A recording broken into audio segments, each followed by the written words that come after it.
Alright, you clicked the video. Thanks for clicking the video. But guess what? I know I'm late to the game on reviewing Diablo 4, but I have some valuable things to add to the plethora of things that people have talked about this. And I want to come with a fairly clear mindset with this thing. Because I have a lot of hate for the game, but I actually have found a lot of value that I don't think all the haters are addressing, and I guess they refuse to look at because, you know, they just want to focus on the few things I probably found the same issues that they did that, like, I have a problem with. But let's talk about it. But before we get started, I want to thank all of my supporters. Because of you guys, it really gives me the motivation to keep going. Because, you know, I've been at this for a couple years and really not too much progress. But still, it's really fun to do this stuff. And thanks to these guys. So yeah, give those guys a little thumbs up and like and subscribe. And if you want to become a supporter, go click the link down below. But let's get back to the video.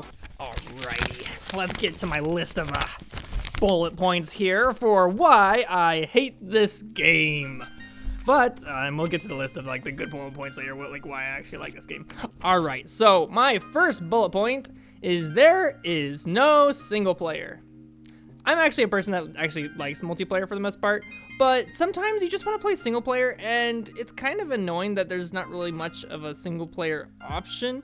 This is a live service game, so like you will always have to rely on their services, which means lag, which is actually the second bullet point on here, which is lag. There is a lot of lag here and there. Even if you turn your graphics all the way down and you have a 3070 in your computer and like an 8-core processor at like 4 gigahertz, it still lags. It's so annoying. I enter like a quote-unquote single-player area, but you still have to have connection to the servers, and it lags, and you die, and you might have wasted 10 minutes because you're playing on, you know, high difficulty, and that's how long it takes to kill a boss. So yeah, single player and lag, it's not there. It's so annoying. I can't tell you how annoyed I got. I literally rage quit in the middle of a live stream and like cut the stream because I was so annoyed with it.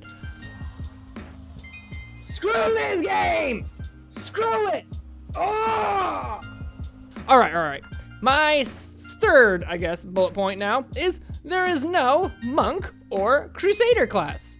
Now these are classes that were in Diablo 3, and technically they almost have a crusader in-game that you fight. It's called the knights, like the light knight dudes that you fight every now and then, or you fight with against, you know, the story stuff. Don't want to give too much of a spoilers if you actually want to play the game, but they're basically crusaders. So why can't we play as a crusader when you already have them basically made? Like, how hard is that? It's basically get barbarian, make the effects look a little like a crusader, like with light magic, and you got crusader. Give me a shield bash. I want to shield bash. Actually, I have not played necromancer, so maybe they gave that to necromancer, but that's not the same as a crusader. That's a freaking necromancer. A crusader is a light knight. A necromancer is like a dark death knight, I guess. Oh, wait a minute. It's just a dark crusader. Now that would take a video and everything. Now monk, you know, there's no monk. There's just nothing. There are no examples of monks. Actually, there's like one boss that kind of feels like a monk in a way. No spoilers there, but don't know if that's fleshed out to actually make into a player class. All right, so that was my third bullet point. Let's go on to fourth bullet point. Of course, since I'm on PC, because, you know, I'm live streaming this, there is no co-op for PC. Why? I literally looked this up for why. Like, sure, you know, this is a high-intensity game, so it's, like, really hard to do 2 processing players. But I have a very high processing game, so why is it not possible for me? It's because they can't sign in to 2 Battle.net accounts. Yeah, that's the reason. It's so stupid. Like, seriously, Diablo 3 and other, like, you know, games like this have solved this problem by making it so that the co-op local player would just play your other characters. Yes, you can have up to 10 characters on your account. Why can't they play one of those characters? They don't need a Diablo account. Just let them play your other character. It's a local thing. Xbox has it. PlayStation has it.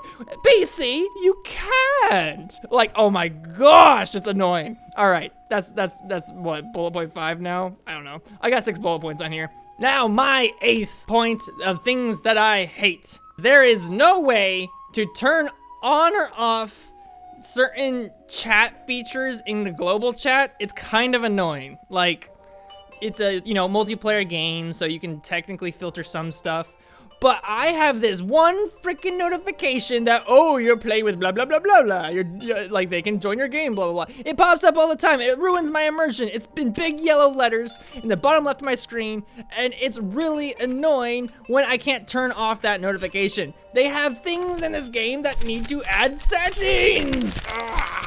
All right, I finally crunched up my stuff. That is my main pain points. And that's actually not that much when you think about it. That's why I actually don't have that much of a problem with this game. They're very frustrating points, and I actually like the game, surprisingly. I love Diablo 3, and actually I would almost go back to Diablo 3 and replay that after playing this, but it's actually pretty good. The story is pretty solid. They have a really cool cutscene, like when you enter the gates of hell.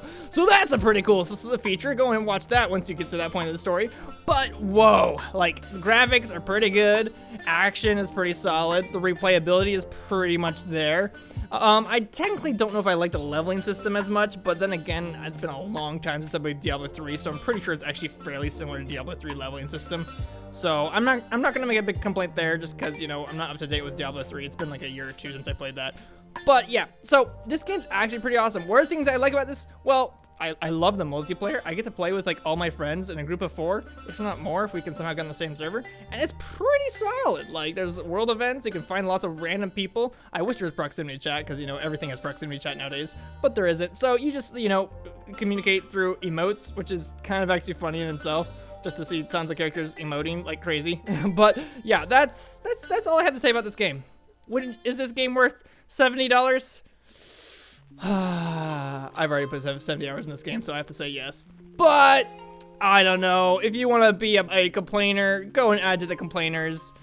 After playing and beating the whole campaign, I finally deemed that this game was worth it for my $70. You guys have to just kind of accept that games have not raised in value for like 10, 20 years now. So $60 it hasn't changed. So you know, inflation, sooner or later, we gotta accept $70 price tags, especially if you get 70 hours. That's pretty solid. That's better than going to the movies. So yeah, that's my whole thoughts on Diablo 4. I don't know if this is annoying or if you watched up to this point. I don't know what you got out of it, but thanks for watching. You know, it's a big help. I'll see y'all later. Bye-bye.